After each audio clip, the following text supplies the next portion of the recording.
गरिमा, स्वागत है आपका दस्तक लाइव में। आइए बढ़ते हैं भोपाल की खबरों की ओर।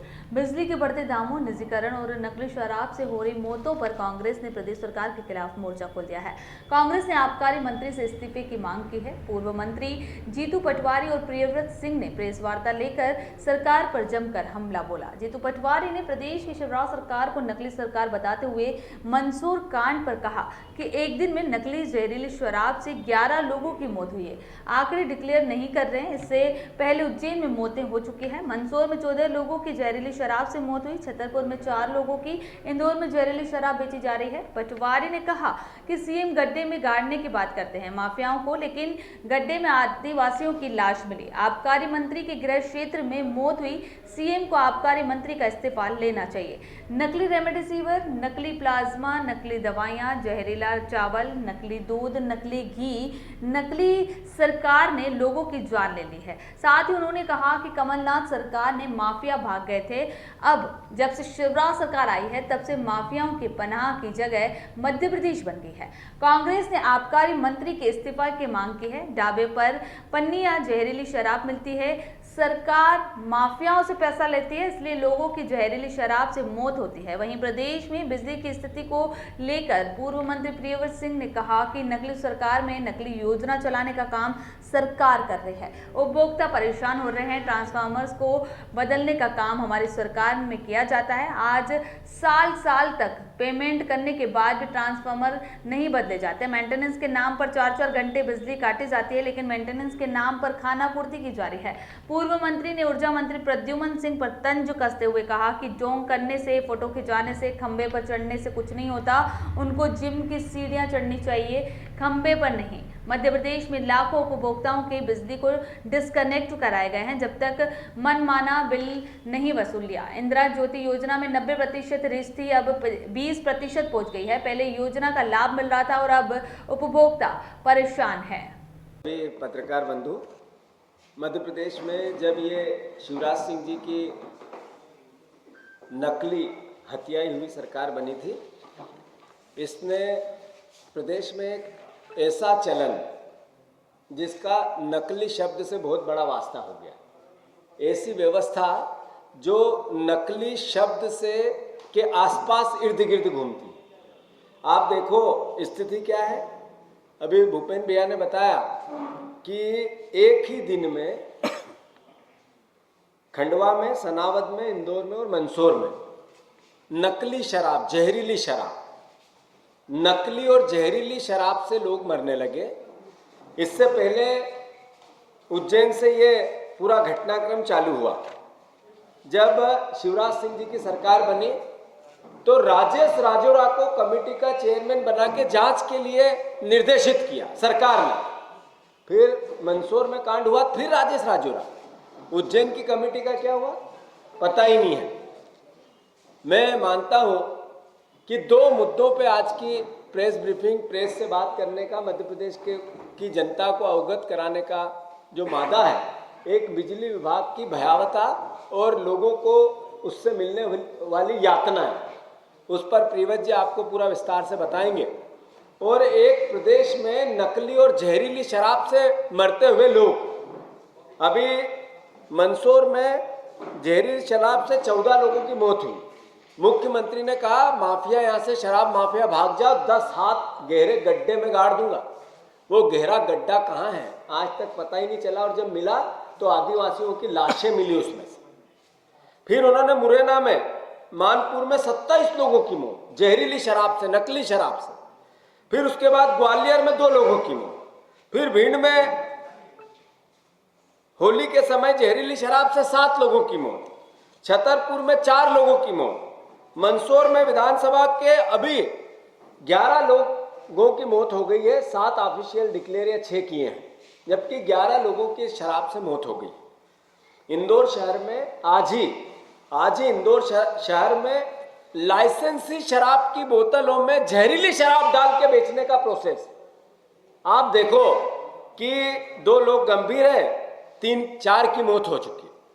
खंडवा में भी इसी तरह का वाकया, सनावद में भी इसी तरह का वाकया, और मंदसौर की घटना सर्वविदित है।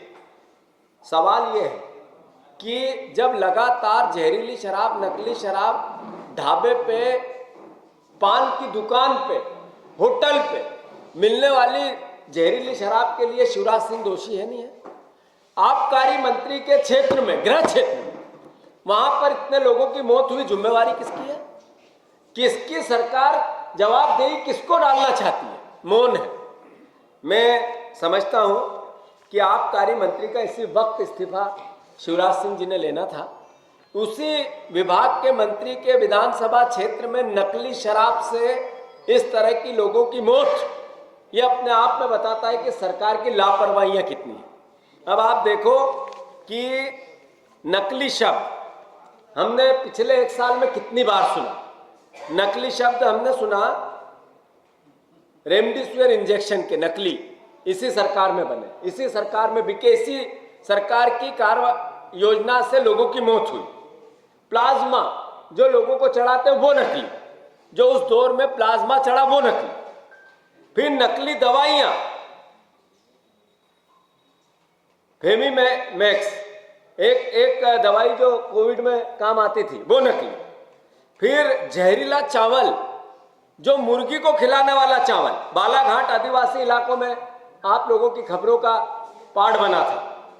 फिर इसी को आगे बढ़ाएं तो नकली दूध, नकली घी, नकली डेयरी प्रोडक्ट, फिर सड़ा हुआ गेहूं, जगह जगह राशन के आवंटन में मोदी जी का और शिवराज सिंह जी के फोटो के साथ अब देने लगे। तो ये सरकार कुल मिला के यहीं नहीं रुकी, नकली पीए मंत्रियों को। आप देखो कि भूपेंद्र सिंह का और अपने मोहन यादव का नकली पीए बन गए। तो ये नकली सरकार, नकल भी कमलनाथ की नहीं कर पाई। उन्होंने माफियाओं के खिलाफ युद्ध किया और दृढ़ता से किया, इतनी ताकत से किया कि किसी की रिकमेंड या किसी भी रूप में झुकना पसंद ही नहीं किया। माफिया भाग गए थे मध्य प्रदेश छोड़ के, बाहर ढूंढ रहे थे, घूम रहे थे, मध्य प्रदेश नहीं आना चाहते थे। वो था कमलनाथ जी का टेरर, उनकी सरकार का टेरर। और अब जब से शिवराज आए हैं, इनकी पनाह की स्थगली बन गई है, उनकी स्थान बन गया कि सबसे सुखकर अपराध के लिए मध्य प्रदेश।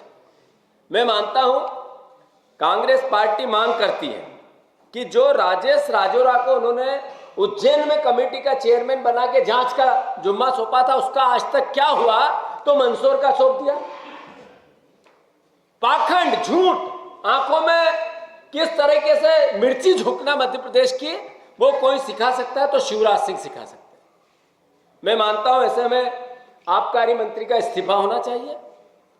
शिवराज सिंह ने खुद, उनने जिम्मेवारी लेना चाहिए कि हां, मेरी सरकार हत्यारी सरकार है, जिन्होंने कोविड में भी हत्याएं की सरकारी लोगों की, और शराब जहरीली बिकवा कर फिर हत्याएं कर रहे हैं।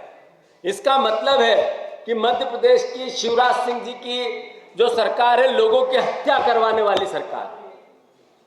कांग्रेस पार्टी मांग करती है कि आबकारी मंत्री का इस्तीफा हो। जो लोग जहरीली शराब से मरे, पाउच के अंदर शराब ढाबों में बिकती है, ब्रांडेड शराब की कंपनियों के बोतलों में नकली और जहरीली शराब बिकती है। जो इंदौर में कांड हुआ, ऐसा ही हुआ। यह सब क्यों होता है? यह इसलिए होता है कि स्थानीय बीजेपी का ताकतवर नेता इन माफियाओं से पैसा लेता है। भारतीय जनता पार्टी की पार्टी संगठन इनसे पैसा लेती है और सरकार इन माफियाओं से पैसा लेती है। 3 जगह शराब माफियाओं से, शराब के व्यापारियों से पैसे बढ़ते हैं। इस कारण से वो जहरीली शराब पिलाकर लोगों की जान लेते हैं और फिर वो लोग जिनको माफिया कहा जाता है, वो वापस फिर से इसी धंधे में आ जाते हैं। जो मुरैना के लोग थे, जो भिंड के लोग थे, जो उज्जैन के लोग थे, इसमें अपराधी बने थे, वो फिर यही धंधा कर रहे हैं। 10 महीने बाद, 8 महीने बाद, 7 महीने बाद। तो एक तरफ वो अपराधी और माफिया हुए थे जिनको भागने और छोड़ने की बात होती थी, फिर से वो इसी शराब के कारोबारी में जहरीली शराब पिला रहे हैं। तो मैं मानता हूं ये शिवराज सिंह जी का असली चेहरा है और कांग्रेस पार्टी आबकारी मंत्री के इस्तीफे की मांग करती है। हमारे प्रियव्रत जी, बिजली की भयावह स्थिति, बिजली की क्या मध्य प्रदेश की हालात हैं, आप लोग भी सब अवगत हैं। आप अपने अपने घरों के बिजली के बिल भरते हैं। मीडिया के परिवार के लोगों के सीमित संसाधन में अपना जीवन यापन करते हैं और उन पर भी कितना भार आता है, ये विस्तृत तरीके से प्रियव्रत जी बताएंगे और फिर हम कांग्रेस पार्टी का इस पर क्या स्टैंड होगा आगे वो बताएंगे। जीतू भाई ने अपनी बात शुरू की थी और एक नकली सरकार में एक और छोड़ दो इस पर उसको। मामला है कि नकली योजनाएं भी चलाने का काम भारतीय जनता पार्टी की सरकार ने किया और सबसे जो प्रोमिनेंट नकली योजना और नकली जानकारियां ये इकट्ठी कर रहे हैं ऊर्जा विभाग। आप सभी साथी जानते हैं कि कमलनाथ जी के नेतृत्व में जब 2018 में कांग्रेस की सरकार यहां बनी तो 2 ऐसी योजनाएं सरकार द्वारा लॉन्च की गई, कमलनाथ जी के निर्देशन में लॉन्च की गई, जिनसे लगभग कोई भी ऐसा उपभोक्ता नहीं है पूरे मध्य प्रदेश में ऊर्जा विभाग का जो इससे अनछुआ रहा। इंदिरा गृह ज्योति योजना के माध्यम से हम 90% घरेलू उपभोक्ताओं को रियायत देने में सफल रहे और इंदिरा किसान ज्योति योजना के माध्यम से लगभग 23 लाख किसानों का बिजली का बिल हमने हाफ किया, जिसमें 18 लाख वो जिनके पास परमानेंट कनेक्शन और 5-5.5 लाख वो जो टेम्परेरी कनेक्शन लेते थे। आज तक इतनी आउटरीच वाली कोई भी योजना मैं मानता हूं पूरे देश में, ये कमलनाथ जी की सबसे बड़ी उपलब्धि है कि पूरे देश में ऐसी कोई योजना नहीं लागू हुई जिसने प्रदेश के पूरे हिस्से को छुआ और हर व्यक्ति, हर उपभोक्ता तक अपनी पैड बनाने का, पहुंच बनाने का काम किया और उसको रियायत मिली। परंतु जैसे ही सरकार में परिवर्तन होता है इस योजना के लाभान्वित हितग्राही 90% कम हो जाते हैं। लॉकडाउन पीरियड में जब व्यावसायिक केंद्र बंद हैं, कई लोगों जो मल्टीपल घर में रहते हैं तो परिवार एक जगह सीमित हो गया लॉकडाउन के कारण, दूसरी जगहों पर जहां उनका रिहायशी या व्यावसायिक कार्य था वो पूर्ण रूप से बंद रहा। उसमें भी अनाप शनाप बिल लोगों के आने शुरू हुए। मीटर रीडिंग फर्जी रूप से कराई जा रही है, मनगढ़ंत बिल अधिकारियों के निर्देशन में दिए जा रहे हैं मात्र एक लक्ष्य के साथ कि हम कैसे भी करके हमारा राजस्व बढ़ाएं। इस प्रकार की प्रताड़ना से कोई अनछुआ नहीं है, चाहे जिस क्षेत्र का व्यक्ति हो, चाहे कामकाजी व्यक्ति हो, चाहे व्यवसायी हो, चाहे नौकरी पेशा हो, हमारे पत्रकार साथी हो और भी जो साथी हैं जो सीमित संसाधनों में अपना कार्य करते हैं, वो भी इनसे अनछुए नहीं रहे। न गलत बिल सबके यहाँ पहुंचे। यहाँ तक कि आप अगर रोज समाचार पत्रों के माध्यम से भी देखें या अन्य माध्यमों से भी देखें तो रोज बिलों में गड़बड़ी की खबर कहीं ना कहीं जिले में, हर जिले में छप रही है और आज कई लोग चक्कर काट रहे हैं एसी ऑफिस का और डी ऑफिस का, जबकि हमने एक सुनिश्चित व्यवस्था बनाई थी। 1210 डिस्ट्रीब्यूशन सेंटर जो हैं, डीसी जो हैं हमारी तीनों विद्युत वितरण कंपनियों के, इन पर हमने एक समिति का गठन किया था जिसमें जन भागीदारी भी सुनिश्चित की थी, जनप्रतिनिधि भी थे उसमें व्यावसायिक प्रतिनिधि भी थे, कृषक प्रतिनिधि भी थे और उनकी समितियां गठित हैं बिलों की गड़बड़ियों की जांच करने के लिए, ताकि जन सहयोग के साथ इनकी जांच हो सके और संबंधित डीसी पर ही जो बिल में गड़बड़ी हुई है उसका निराकरण हो सके। और ये निराकरण हम सफलतापूर्वक कर रहे थे। हमने लाखों उपभोक्ताओं को इन समितियों के माध्यम से सफलतापूर्वक बिलों की गड़बड़ियों में हल कर और उनको लाभ पहुंचाया। पर आज मार्च 2020 के बाद इन समितियों की ना तो कोई बैठक हुई, ना इन समितियों की कोई चर्चा कर रहा है और आम उपभोक्ता परेशान हो रहा है। साथ साथ ही ट्रांसफॉर्मर बदलने का कार्य हम लोग 24 घंटे में करते थे और पश्चिम डिस्कॉम में तो हम जो ट्रांसफॉर्मर बदलने के कार्य में पेमेंट भी करते थे कि जिस वाहन से वो ट्रांसफॉर्मर अगर कभी किसी कृषक को या किसी ग्रामीण को लेके आना पड़ रहा है डिस्ट्रीब्यूशन सेंटर तक या डी ऑफिस तक, तो उसका जो वाहन किराया है वो भी देने का काम हमारी सरकार ने किया। परंतु आज एक साल तक पेमेंट करने के बाद भी ट्रांसफॉर्मर नहीं बदला जा रहा। राजगढ़ का बखेड़ गांव है, पेमेंट करने के बाद 1 साल तक वहां पे ट्रांसफॉर्मर नहीं बदला गया। अनाप शनाप बिलों की परिस्थिति यह है कि एक मुनेंद्र राजपूत करके हमारे छतरपुर का युवा साथी था जो आटा चक्की संचालक था, वो आत्महत्या करनी पड़ी उसको, पर उसके बिल का निराकरण किसी ने नहीं किया। वो दर दर की ठोकरें खाई उसने, कई जगह अधिकारियों के पास गया, यहां तक कि शासन में बड़े बड़े बड़े प्रतिनिधि और जनप्रतिनिधियों से भी उसने गुहार लगाई, पर उसकी गुहार सुनने वाला कोई नहीं था, जबकि हम तो स्थानीय स्तर पर इसका हल निकालते थे। सबसे महत्वपूर्ण बात यह है कि ट्रिपिंग, एक बात हमेशा लाई जाती थी कि भाई ट्रिपिंग कांग्रेस की सरकार में बढ़ी, पर आज ट्रिपिंग 4 गुना ज्यादा है। 10-10 घंटे 8-8 घंटे मेंटेनेंस के नाम पर बिजली बंद की जाती है, पर मेंटेनेंस का कार्य करते हुए आप कहीं नहीं देखेंगे। आप रिकॉर्ड उठाएं एक एक सर्कल का, अगर मध्य प्रदेश के समस्त सर्कल का, समस्त विद्युत वितरण कंपनियों का अगर रिकॉर्ड निकाल के आप देखेंगे तो आज मेंटेनेंस के नाम पे सिर्फ खाना पूर्ति की जा रही। ये अलग बात है कि जिनको मेंटेनेंस करना चाहिए वो तो मेंटेनेंस कर नहीं रहे, पर अनट्रेंड व्यक्ति, और मुझे तो बड़ा आश्चर्य होता है कहने में कि हमारे मंत्री जी ने तो कहीं पे भी ट्रेनिंग नहीं करी है मेंटेनेंस करने की, पर वो मेंटेनेंस करने एक जगह निशानी लगा के चढ़ गए। उनने क्या मेंटेनेंस करी और उस एरिया का क्या रिजल्ट है, ये भी आप लोग देखें। सबसे बड़ी बात यह है कि ढोंग करने से या फोटो खिंचाने से, खंबे पे चढ़ने से, और मुझे तो बड़ी चिंता है उनकी खुद की सुरक्षा की। उनको खंबे पे सीढ़ी नहीं चढ़नी चाहिए, उनको उसमें कानूनन तो प्रक्रिया है ही सही, पर कायदे से उनके डील डॉल को देखकर अभी लगता है कि उनको जिम की सीढ़ियां नहीं चढ़नी चाहिए। खंबा पे ना चढ़े, उनकी सेहत के लिए ठीक रहेगा। इलेक्ट्रिसिटी एक्ट 135 और 138 हमारे यहाँ निरस्त करने की कार्रवाई हमने प्रारंभ की थी, पर आज इलेक्ट्रिसिटी एक्ट 135, 138 के माध्यम से उपभोक्ताओं को परेशान किया जा रहा है। लगातार लोक अदालत के नोटिस दिए जा रहे हैं, और कई तो ऐसे उपभोक्ताओं को नोटिस मिले हैं राजगढ़ में, भोपाल सर्कल में, मध्य क्षेत्र विद्युत वितरण कंपनी में, मंदसौर और उज्जैन में, मुख्यतर पश्चिम क्षेत्र विद्युत वितरण कंपनी में, और जबलपुर, डिंडोरी और रीवा में पूर्व क्षेत्र विद्युत वितरण कंपनियों के जिनके बिलों का हल निकाल दिया गया था, उनसे उन्हें एनओसी दे दी गई थी, उनसे पैसा जमा करा लिया गया था और उनसे कह दिया गया था कि आपके देयकों का निराकरण कर दिया गया है। वो आश्चर्यचकित हैं जब 135 और 138 का लोक अदालत का नोटिस और अन्य नोटिस विद्युत विभाग के माध्यम से उनको पहुंचते हैं, और पुलिस तक वारंटी कार्रवाई करने के लिए अब तैयारी है। मैं आपको एक तथ्य से वाकिफ कराना चाहता हूं कि 15 महीने की कमलनाथ जी की सरकार में हमने एक भी डिस्कनेक्शन नहीं किया, सिंगल डिस्कनेक्शन हमने नहीं किया किसी भी विद्युत वितरण कंपनी में। तब हमारे तत्कालीन मुख्यमंत्री खंबे पे, मंचों पे चढ़ के कह रहे थे कि अगर कोई बिजली काटना आएगा तो मैं आके जोड़ूंगा। 200 रुपए से ज्यादा बिल, 200 रुपए से ज्यादा बिल देने की आवश्यकता नहीं है। यहां तक कि सागर में बिलों की होली जलाई गई थी और एक महिला को बिलों की माला पहनाई गई थी, वो बात आपके सामने हम पूर्व में, जो कि नकली निकली, वो भी नकली, उनका कोई देयक नहीं था, पर उनको बिठाकर वहां पे वृद्ध महिला को इस्तेमाल कर कर झूठी राजनीतिक लोकप्रियता बटोरने का काम करने का प्रयास किया था।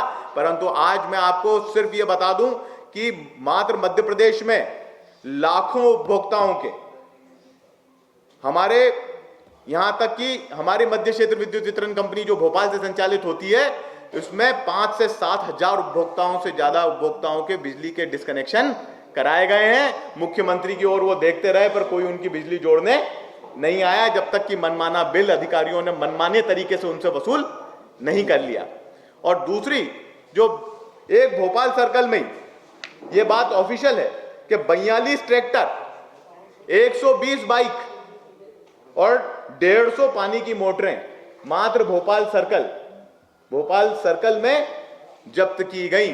तो आप मध्य प्रदेश का अनुमान लगा लें कि कितनी बाइक, कितने ट्रैक्टर जब्त किए गए, जबकि हमने एक भी बाइक, एक भी ट्रैक्टर कभी जब्त नहीं किया। किसी किसान के घर का दरवाजा भी नहीं खटखटाया, मात्र अगर निवेदन किया और बिल समय पे पहुंचाकर, सही बिल पहुंचाकर 2019 के नवंबर में 2000 करोड़ रुपया रेवेन्यू के रूप में इकट्ठा किया विद्युत वितरण कंपनी, पश्चिम, मध्य और पूरब ने। तीनों विद्युत वितरण कंपनियों ने 2000 करोड़ रुपया रेवेन्यू इकट्ठा किया था। हमने प्रेस कॉन्फ्रेंस भी की थी तत्कालीन समय में, यह बात भी बताई थी, विदाउट डिस्कनेक्शन, विदाउट जप्ती, without warrant, without notice of court. एक भी कोर्ट का नोटिस उसमें नहीं था। तो साथियों, ये तो डिस्ट्रीब्यूशन कंपनी की जो मनमानी चल रही है आज, उपभोक्ता, आम उपभोक्ता को परेशान कर रहा है, और इंदिरा गृह ज्योति के आप आंकड़े मांगे। ऐसे कैसे हुआ कि जब कांग्रेस की सरकार थी तो 90% रीच हो गई, और आज वो रीच 30-40% भी नहीं है। ऑफिशियली तो वो लोग कहते हैं कि हमने इंदिरा गृह ज्योति योजना बंद नहीं की है, पर अगर नहीं की है तो फिर उपभोक्ता तक उसका लाभ क्यों नहीं पहुंच रहा है, ये भी जानने हम चाह रहे हैं। साथ साथ ही 3 अंग होते हैं ऊर्जा विभाग के: डिस्ट्रीब्यूशन, जनरेशन और ट्रांसमिशन। जनरेशन कंपनी की दुर्गति जो हुई है पिछले 1 साल में, वैसी दुर्गति इतिहास में कभी नहीं हुई। जब से जनरेशन कंपनी हमारी बनी तब से नहीं हुई।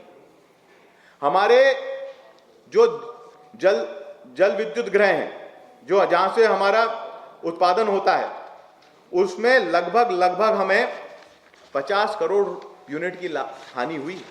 और ये मैं मनगढ़ंत तरीके से नहीं कह रहा हूं। इसके लिए मेरा विधानसभा प्रश्न पिछले सत्र का 3008 क्रमांक, उसमें उनने एक्सप्लेन किया है, बहुत क्लियरली ये बातें रखी हैं कि लगभग 50 करोड़ यूनिट हमारे उत्पादन नहीं हो पाए और हमने महंगी बिजली खरीदी। सिंगाजी ताप विद्युत गृह बंद पड़ा हुआ है।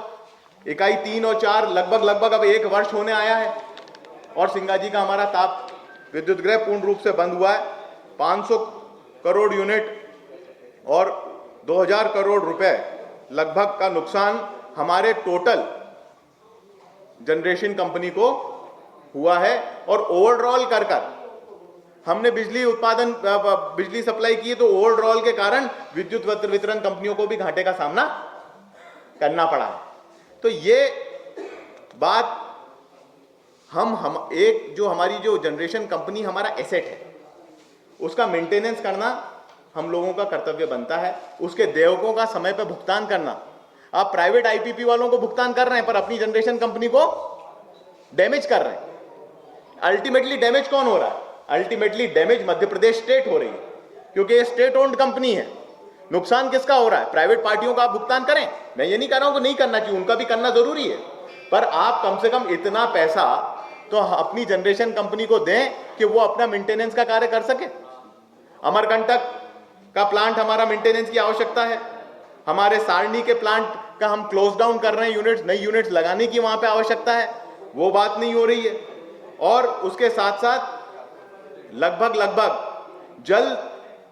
जल विद्युत गृह जितने भी हैं हमारे, अगर आप उस पर नजर घुमाएंगे तो जितने भी हमारे जल विद्युत गृह हैं लगभग सब मेंटेनेंस के अभाव में बंद पड़े हैं या कहीं ना कहीं कोई ना कोई फॉल्ट हुआ है। और ये बहुत स्पष्ट रूप से उल्लेख ये ही सरकार कर रही है। ये उल्लेख हमारी सरकार का उल्लेख नहीं है, इसी सरकार का उल्लेख है। ये मैं आपको बता दूं, मैंने ही प्रश्न पूछा था मध्य प्रदेश विधानसभा में। इसमें उन्होंने बताया कि टोंस जल विद्युत गृह जनरेटर सेटर अर्थ फॉल्ट के कारण बंद हुआ। टोंस का जो दूसरी इकाई क्रमांक 3 है सिरमौर वाली, वहां पे अर्थ फॉल्ट हुआ। रानी अवंतीबाई जल विद्युत गृह में जनरेटर सेटर अर्थ फॉल्ट हुआ। तोतला डोल में जनरेटर सेटर अर्थ फॉल हुआ। और गांधी सागर जल विद्युत गृह, इनमें भी डैमेजेस हुए हैं जिसको आज तक रिपेयर नहीं किया, जो कि हमने रिपेयर करने के लिए। अच्छा, एक और है।